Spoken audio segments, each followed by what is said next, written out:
பவித்ரா, உள்துறை அமைச்சர் அமித்ஷாவை எதிர்க்கட்சித் தலைவர் எடப்பாடி பழனிசாமி சந்தித்ததிலிருந்து அடுத்தடுத்து பல்வேறு அரசியல் நடவடிக்கைகள் தொடர்ந்து கொண்டே இருக்கின்றன. அதில் முக்கிய திருப்பமாக இன்று உள்துறை அமைச்சர் அமித்ஷா ஒரு தனியார் தொலைக்காட்சிக்கு அளித்த பேட்டியில் அதிமுக பாஜக இடையே கூட்டணி பேச்சுவார்த்தை நடைபெற்று வருகிறது என்றும் சரியான நேரத்தில் அதை அதிகாரபூர்வமாக அறிவிப்போம் என்றும் அவர் கூறியிருக்கிறார். இதனால் எடப்பாடி பழனிசாமி மற்றும் அமித்ஷா சந்திப்பில் அரசியல் பேசவே இல்லை, கூட்டணி குறித்து பேசவே இல்லை.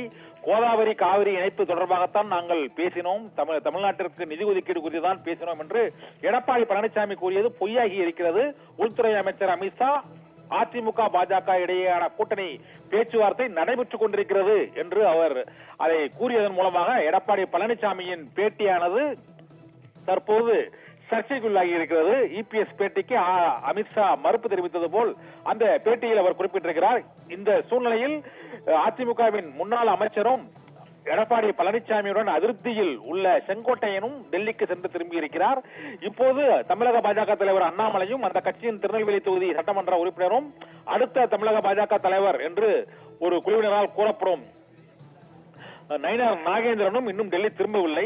இந்த சூழ்நிலையில் உள்துறை அமைச்சர் அமித்ஷா இந்த பேட்டியை அளித்திருப்பதன் மூலமாக பல்வேறு கேள்விகள் எழுகின்றன. 2026 சட்டமன்ற தேர்தலில் அதிமுக பாஜக இடையே நடைபெற்று வரும் இந்த கூட்டணி பேச்சுவார்த்தையில் நிபந்தனைகள் மற்றும் இருதரப்பினரிடையே தொகுதி உடன்பாடு மற்றும் கட்சி பொறுப்பு மாற்றம், டிடிவி ஓபிஎஸ் ஆகியோரை மீண்டும் கட்சியில் இணைப்பதா வேண்டாமா உள்ளிட்ட பல்வேறு பிரச்சனைகள் தொடர்பாக இந்த பேச்சுவார்த்தை நடைபெற்றுக் கொண்டிருக்கிறது என்பது அமித்ஷா மூலமாக உறுதிப்படுத்தப்பட்டிருக்கிறது.